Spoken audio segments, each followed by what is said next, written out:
ባደረጉት የአውሮፕላን ጠለፋ ሙከራ ወቅት ከጓደኞቹ ጋር የተገደለውና በአብዮቱ ዘመን እንቅስቃሴ በሚያነሳቸው አጨቃጫቂ ሐሳቦች የሚታወቀውን ዋለልኝ መኮንንን እናንሳ። ዛሬ ቪዲዮን ኮፒ ሊንክ ፎሎ ማድረጋችሁን እንዳትረሱ። ዋለልኝ መኮንን በደቡብ ወሎ አማራ ሳይንት ተብሎ በሚጠራው ቦታ ነው መጋቢት 11 1938 ዓ.ም የተወለደው። እድሜው ለትምህርት ሲደርስም በንጉስ ሚካኤል ትምህርት ቤትና በወይዘሮ ስህን ትምህርት ቤት ትምህርቱን ተከታተለና 12ኛ ክፍልን ደግሞ በቃስ ዩኒቨርሲቲ ስር ይተዳደር በነበረው በልዑል በደ ማርያም ትምህርት ቤት ተምሮ ጨረሰ። ቀጥሎም ወደ ዩኒቨርሲቲ በመግባት የፖለቲካ ሳይንስ ትምህርቱን መከታተል ጀመረ።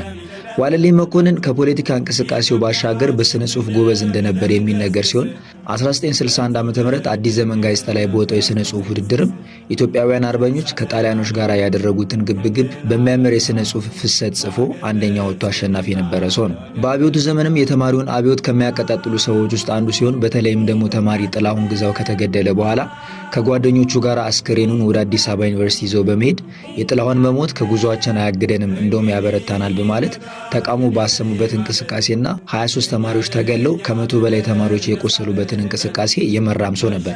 በዚህም ይሞታል ተብሎ ሲጠበቅ ግን ተያዘና ሳይሞት ከርቸሌ ወረደ። ከዛ በፊትም ደግሞ የፊውዳሉ ስርዓት ለአፍሪካ አብዮት ጠንቅ ነው የሚል ጽሑፍ ጽፎ ያን ጽሑፍም አዲስ አበባ ውስጥ በትኖ ያ ጽሑፍ ደግሞ አዲስ አበባ ያሉ አፍሪካውያን ስላዩት በፊውዳሉ ስርዓት በጣም ስላስቆጣው እስር ቤት ገብቶ ነበር። ከዛ በፊትም ዋለልኝ መኮንን በተለይም ስሙ ገናና የሆነበት አንድ መጣጥፍ አለ። ይሄም ኦን ዘ ኩዌስችን ኦፍ ናሽናሊቲስ ኢን ኢትዮጵያ በሚል ርዕስ የጻፋት መጣጥፍ ነች።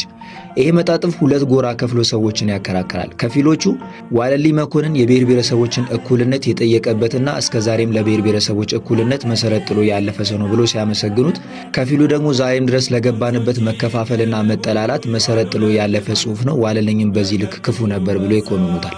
በኋላ ላይም በርሊን ይካሄድ የነበረውን የኢህአፓ ጉባኤ በእነ ብርሃነ መስቀል ረዳ ተጋበዘና ለመሄድ ሲያስብ አማራጭ አድርጎ የወሰደው ከጓደኞቹ ጋር አውሮፕላን መጥለፍ ነበር። በዚህም ከአዲስ አበባ ተነስቶ በአስመራ ሮም፣ ከዛ አቴንስ፣ ከዛ ፓሪስ የሚያርፈውን አውሮፕላን በመጥለፍ ከጓደኞቹ ጋር ለመሄድ ያስባሉ።